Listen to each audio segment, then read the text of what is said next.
Hi kids, welcome to Terry on Tuesday. As I said yesterday, or in this timeline about an hour ago, I really haven't got time to do a video this week. I was going to leave it, but then I feel like I'm letting the side down. But in order to not let the side down as much, I was going to just come on here and wing it. But I realised I do have something I can show and tell. No pun intended. Maybe I should just call them show and tell. So yeah, basically I'm going to try not to waffle too long. I'll just bung this video up without any editing. But okay, here it is. So, as you know, massive Star Wars fan. Me and my brothers all watched it in 1978 when it came out. I know you're going to say 77, but actually it came to the British cinemas, most British cinemas, in 1978, which is when I probably saw it. Anyway, yeah, so my older brother, who seems to have inherited all my Star Wars figures along with his own, messaged me earlier on in the year and said, where can I get a Palitoy Death Star? Now, in the States, the Death Star playset for the little figures was like a plastic kind of tower thing with guns on top, etc., etc. But the British version was basically a hemisphere made out of cardboard. Yeah, it was really expensive as well. It was like a very large, almost an 18-inch diameter base, and all these sort of semicircles of painted cardboard that basically had, you know, Death Star scenes and scenery put on there. Now, you can get them online. You can Google to see what it looked like.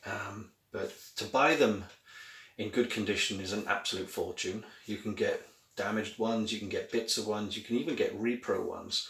But they're all not too cheap, not too affordable really.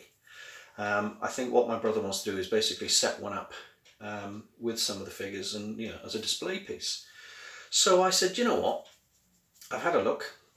You can pay an arm and a leg, or I'll pick up the challenge and make one for you.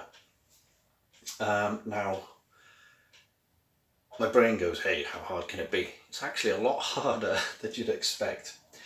So the first thing I thought was, right, I need good reference pictures. So I did a lot of Googling, asked a lot of friends, and I came across some quite good, you know, pretty good scans of the actual pieces, because each piece has got two sides to it. If you imagine, you know, I don't have nothing. Imagine this is a piece of cardboard. You're going to need something on that side, something on that side, and there's like holes and doors and all sorts of things on them.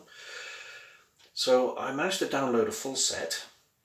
I asked my buddy Ross in Canada, because he's a Star Wars collector, if he could take some measurements for me so I know what size to print these things out of full size. And the plan is to print them out of full size, lay them onto cardboard, glue them on, cut them out, fit it all together.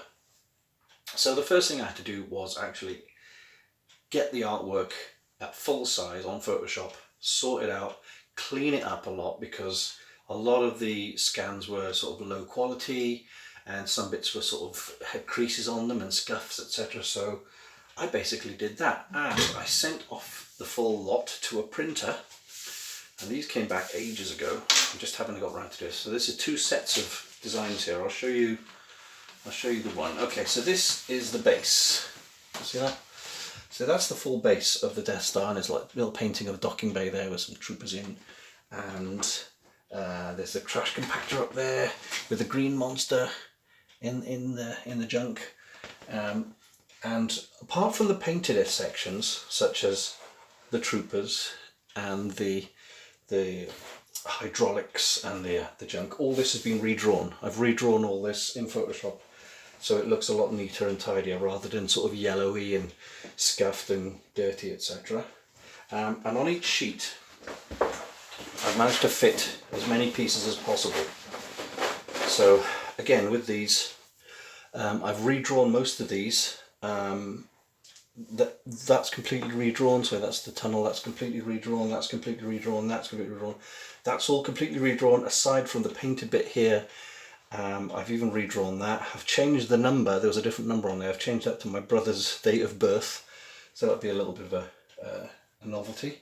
And this is one of the sides. See it here, hang on. I've given it a name. It says Wall A Front. So you'll see a lot of this is painted. Some of the stuff around the two doors on the inside, the little square doors, I've redrawn all that.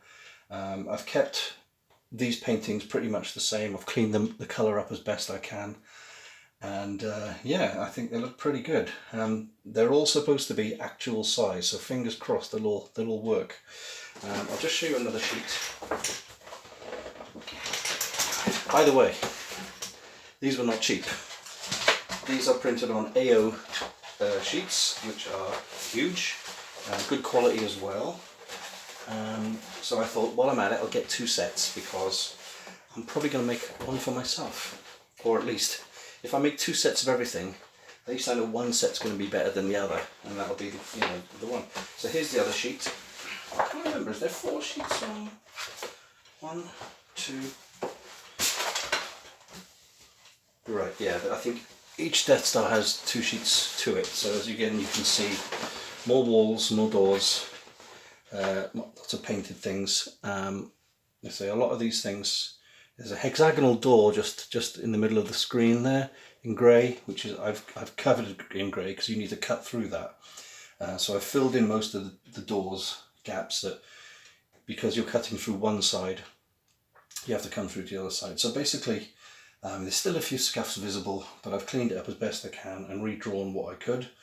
But it was many months of drawing these at full size on Photoshop at high resolution, so the computer took forever to save them. And I've got a decent computer, but it still struggles with massive file sizes. And like I say, I'm not trying to be a rip-off merchant, so I'm not mass producing these. It'd be a nightmare. At the bottom of this, you don't get to see this part. This is underneath the sliding door for the trash compactor. I've written Repro Death Star Terry Cooper 2020. So yeah, these stripy bits are the ceilings that go on the opposite side of some of the walls. Okay, the same piece there, etc, etc. So those are my artworks. They're on a nice semi-glossed paper, quite thick quality as well. And then my next step was to get some cardboard, big sheets of cardboard to lay them on. And do you know what? Cardboard is really expensive. You can get the cheap stuff, and it's too flimsy and it's not going to be very good. But the actual stuff that the Death Star was on was like 3 or 4 millimeter thick cardboard. Now I looked for that kind of stuff, and it was like, blimey, 60 quid for 10 sheets. I needed like 10 sheets.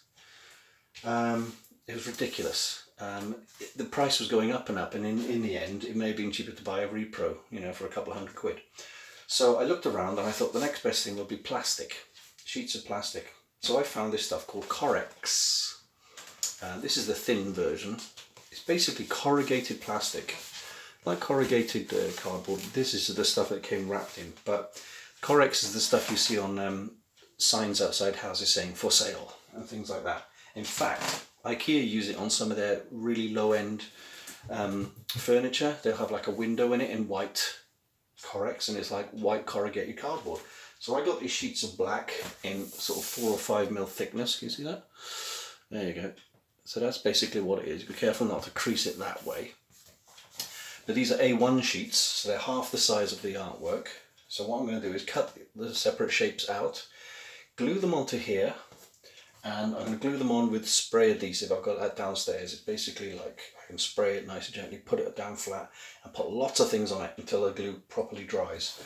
Now this stuff is equally as strong as the cardboard that came on. It doesn't have the edge, obviously. I may even think about putting something around the edges, like some sort of tape or something. But this should be just as good and just as sort of sturdy as the original cardboard, and probably last longer because it's plastic.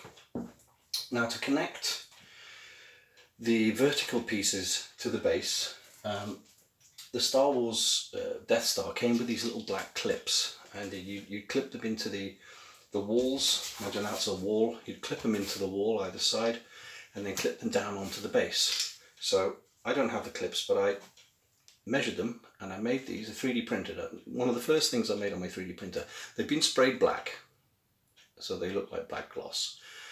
But basically these clips would go together like that. They're supposed to be little computer consoles, you know, sort of keys and like little monitors or speakers or whatever they're supposed to be. But they basically go together like that, and that would sit onto the base like this. So around all 5 walls you'd have 2 of these sitting down, just to keep it at 90 degrees. So these are either going to be velcroed or glued straight onto the walls once they're done.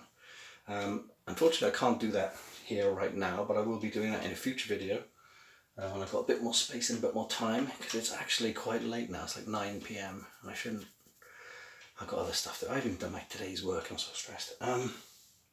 Yeah, so I know that was only a quick show and tell at 11 minutes ish. Hope you find that enjoyable. Probably like, oh, blimey, this is one of the many jobs that you don't know about that I've kind of got on the go, along with Off-World, getting that finished, and along with Marvin. He is still in progress. I've got to start working on 3D printed feet and printing his shins and thighs, as well as printing his upper arms. The head of Marvin, as you probably saw before, has been painted and sanded and filled and everything, and I thought it looked awful. And I basically admitted defeat and sent it to my good friend Clive at Birkbench Designs, who does all the horror stuff, and he's going to salvage it for me. I mean, it's not terrible, but I know he'll do a better job than me, because I'm one of these people that's like, I do too much, in which case everything gets not enough time and attention. I wonder if you're like that. You know, you find you've got to do 20 things, so all 20 things get done, but they get done not as well as if you'd have done one thing at a time properly. But that's the way I work. I multitask and I jump from subject to subject all the time. So this is going to be the Palatoy Death Star. I'm going to make 2 of them, as I said. Depending on how they look, obviously the one is going to be a birthday Christmas gift from my brother, which is next month, so I've got to get my betting gear with this. And the second one is either for myself, or I'll just keep it as a, you know, just sort of flat packed for future reference. Unless of course somebody offers me a lot of money for it, which probably ain't going to happen. But anyway, that's been Terrific Tuesday for this week. Now you know I've got a Death Star playset on the go. Should be very interesting to see what I make of it. And that will be happening very soon. Like I say, it's got to be done by the end of November.